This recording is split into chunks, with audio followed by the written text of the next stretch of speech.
Coming up on Around San Diego, the man accused of stabbing a pregnant woman was in court this week, the very latest on the added charges. And details on President Biden's latest announcement streamlining the process to become a U.S. citizen for migrants married to American citizens. Our Regina Urita will break down the local impact. Plus, many are asking if this graffiti on a sound wall is considered art or not. We'll have reaction from those who live nearby.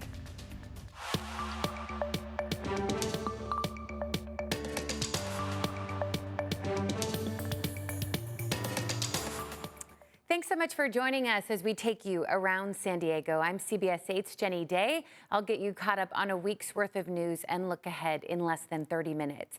We do begin with a disturbing and seemingly random act of violence. A 27-year-old man is accused of stabbing a pregnant woman at an ATM in Miram Mesa. Cole Klemke appeared in court for the first time this week and pleaded not guilty. He is facing premeditated attempted murder charges. CBS 8 has obtained a copy of a domestic violence restraining order filed against Klemke by his own mother in 2020. In it, she told the judge he was using meth, which made him violent and abusive. She also says that he had been in and out of rehab for mental health issues and substance abuse since 2018. Klemke, a Torrey Pines High School alum, remains in custody without bail and faces 14 years to life in prison if convicted. Now, a suspect is under arrest after 2 kidnapping attempts in broad daylight at the Mission Valley Mall, according to police.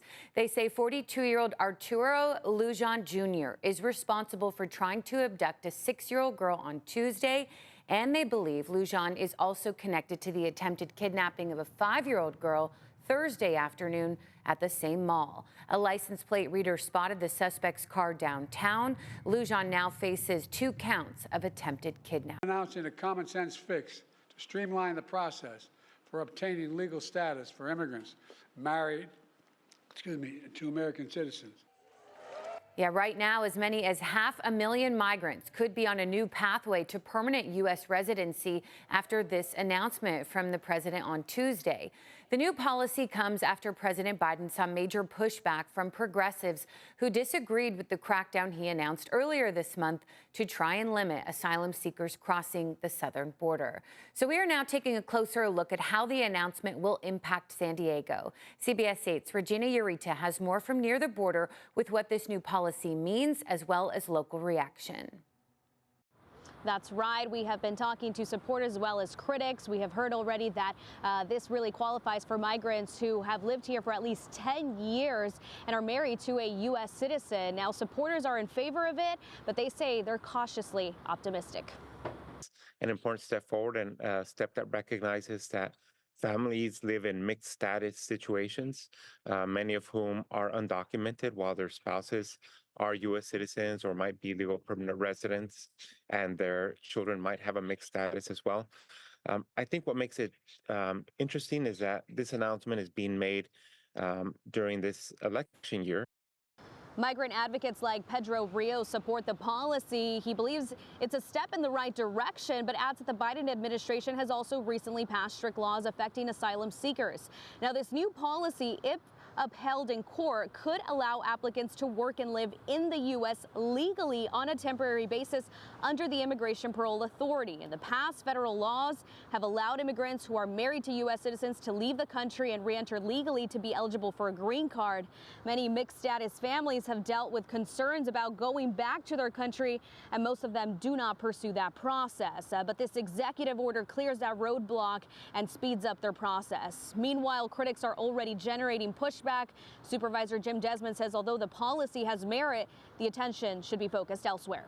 I do like the idea of allowing potentially those who are married to U.S. citizens to have perhaps an easier path or a different path. But we really got to secure the border, I think, is a job one. This could have been done many years ago as opposed to right before an election. And so Supervisor Jim Desmond supports this new executive order, but he says that this should have been done months ago, not months away from an election. Now, if upheld in court, this would be the largest government program since DACA.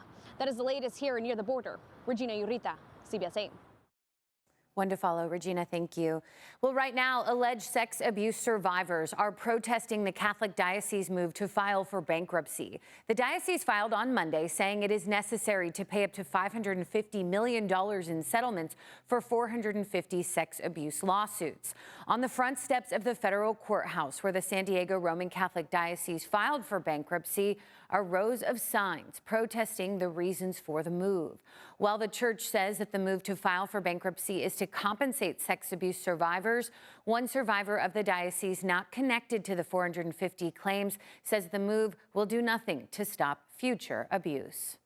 We worked a long time to get the law changed so that survivors could use the civil courts to expose what happened to them. And by declaring bankruptcy, the diocese is just saying that they're more important than the law. We realized, no, this was the only way that we could, in fact, have a just and equitable settlement with the survivors of abuse. Yeah, so if you are a victim or you know someone who's a victim of abuse in the Catholic Church, just go to CBS8.com and click on the help button. Well, there is also a new class action lawsuit claiming encampment sweeps in East County violate people's constitutional rights. Plaintiffs say they are not given enough notice before the few possessions they have are thrown away.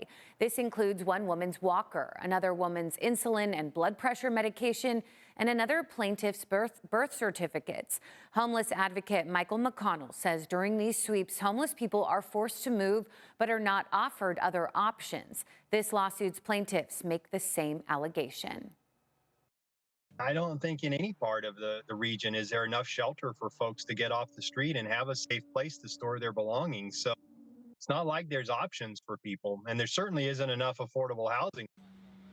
We have reached out to the defendants named in this case for comment, including the County of San Diego and Caltrans. At this point, we have either not heard back or they have declined to comment on pending litigation. Well, National City opened its first permanent homeless shelter on Wednesday. The South County Lighthouse is a 30-day emergency shelter with more than 160 beds. It provides men, women, and families with a place to sleep, as well as hot meals, clothing, showers, and other services. It's operated by the San Diego Rescue Mission on a referral-only basis. The shelter is not government funded, but instead was made possible through the San Diego Padres Foundation's Peter Seidler Legacy Fund.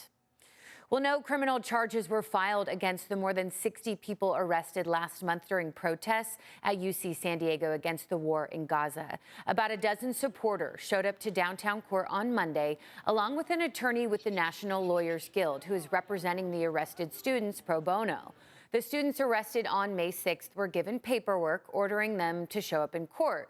But the Lawyers Guild negotiated with the city attorney so the students did not have to appear in court because prosecutors are still reviewing the cases for possible charges. They were arrested, but the city attorney hasn't elected to file on those yet, and they may never file on those. If they elect to file, they'll have 1 year to do so. All of the potential charges are misdemeanors. Well, a gun store in Oceanside is closed after a stolen car drove into it. A store employee says the thief or thieves grabbed whatever they could and took off. Right now, we don't know how many guns were taken or any really of the suspect information either.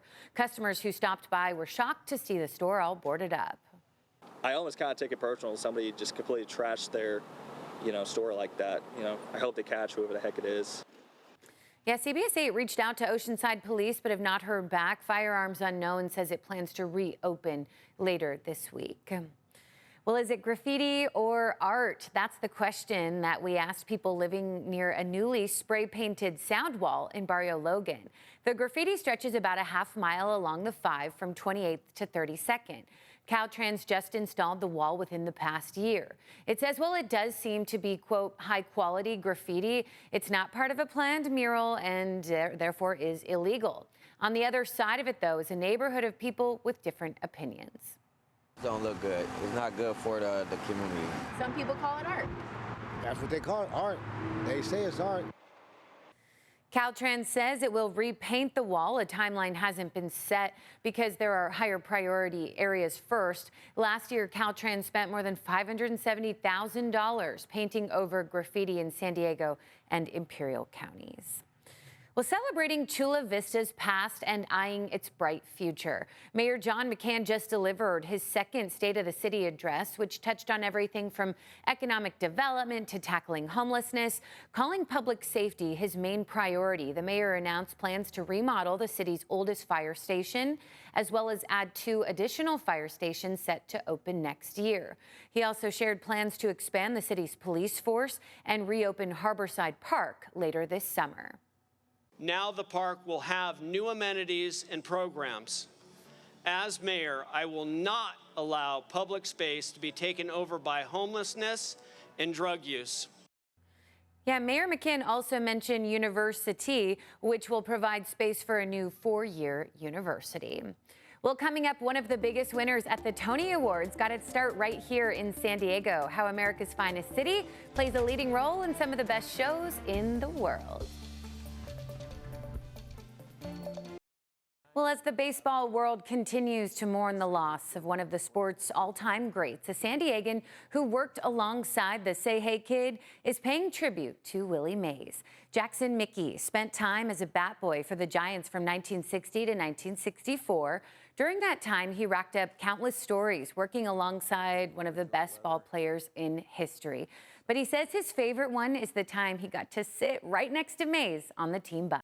He fell asleep, and he gradually leaned over, and he had crushed me against the window, and I went comatose. I did not move. I barely breathing. That was 2 hours in time that I'll never ever forget.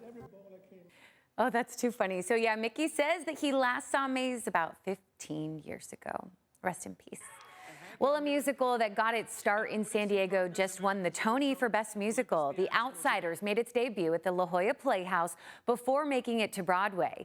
CBS 8's Jasmine Ramirez shares more on the musical and how San Diegans played a part.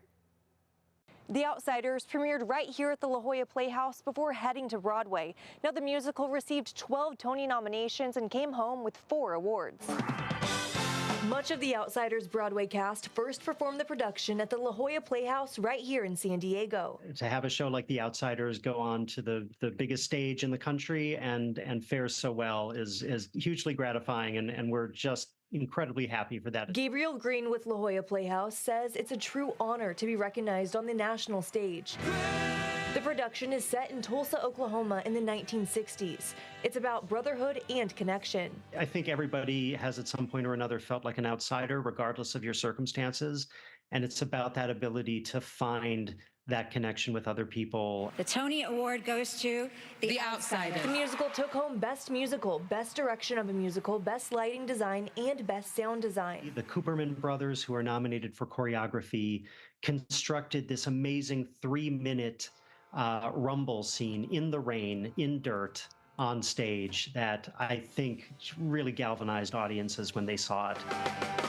The Outsiders producer gave a shout out to the La Jolla Playhouse in his acceptance speech for the Best Musical Award. And Angelina Jolie, as well as La Jolla Playhouse. And Green described how San Diego audiences play a role in the musical's success. People want to come to La Jolla Playhouse with their musicals precisely because San Diego audiences are smart audiences. We learn so much that enables a show like The Outsiders, fresh off its first production here, to take what they've learned and make the show better, and the result is, this wonderful award. The Outsiders is one of 36 La Jolla Playhouse productions that have gone on to Broadway runs. Jasmine Ramirez, CBS 8. Congratulations. Hey, and Thursday was an exciting day for about a dozen 4- and 5-year-olds at Father Joe's Villages. The group graduated from preschool at the Therapeutic Child Care Center. These young kids were part of a unique program dedicated to children who are experiencing homelessness. It brings their behavioral, developmental, medical, and dental needs all to one location. We spoke with one mom who has recently moved out of Father Joe's and was able to get her own townhome, but wanted to keep her daughter in the program so that she could graduate with her friends. Consistency is very important, but what I love about therapeutic child care is they literally love your kids like I love my kids. Yeah, the program is also meant to provide a safe and supportive environment for kids during the day so their parents are free to look for employment and permanent housing. Coming up, the nonprofit serving up a great deal on kitchen supplies, how they're also helping others in the restaurant industry. Welcome back. Having the right tool for the job can make the task at hand go a lot easier, of course. And if your place to create is in the kitchen, CBS 8's Sean Stiles has just the place for you to shop and save a lot of dough. And the best part, while you're saving money, you'll also be helping others find a career in the restaurant industry. When it comes to cooking, having the right kitchen tool or gadget can make all the difference in the world. But let's face it, these things can cost a lot of money. That is, unless you shop at Kitchens for Good shop.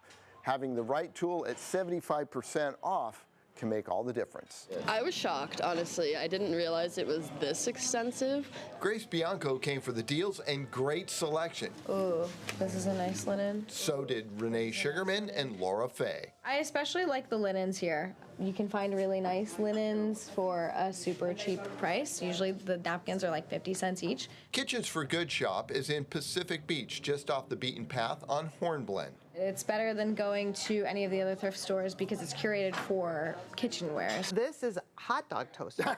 Okay, so you're curating the inventory is operations manager Mary Scafidi. Everything's pre-loved in here and everything has been donated, 100% donated. And be assured there's some incredible items to be had. You might find a Le Creuset pan, you might find a Vitamix blender, you might find a whole set of beautiful Lenox china. Prices start at 99 cents and go up. We have 4 different colors of tags.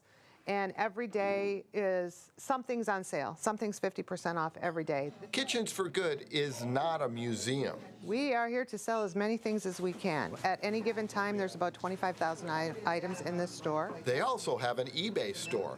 They're much more of our special vintage. A lot of them are a little bit more expensive, but things that you just wouldn't expect to see at all in a store, you know. But Kitchens for Good is much more than a resale shop. At the heart of our organization, we are an apprenticeship program for people that struggle with some type of barrier to employment. Kitchens for Good provides a no-cost tuition for those looking for a career. So we help people that are coming from incarceration, possibly recovering from some type of an addiction, maybe even transitioning out of homelessness or aging out of foster care, and we train them to find jobs in the culinary industry. So while you may be getting a good deal on kitchen gear, you're also paying it forward. It just really touches my heart and everybody in the organizations to know that we're doing this for somebody else. And you'll be part of the mission. That's all part of the fun here is the treasure hunt, and you found the treasure. Sean Stiles, CBS 8. That's awesome. Sean, thank you. As always, I'll have to check it out. Well, that'll do it for us. Thank you so much for your time, and thank you for staying informed. For CBS 8, I'm Jenny Day. Take such good care. I know we have a whole lot of heat coming our way, so have a great weekend again. Take care.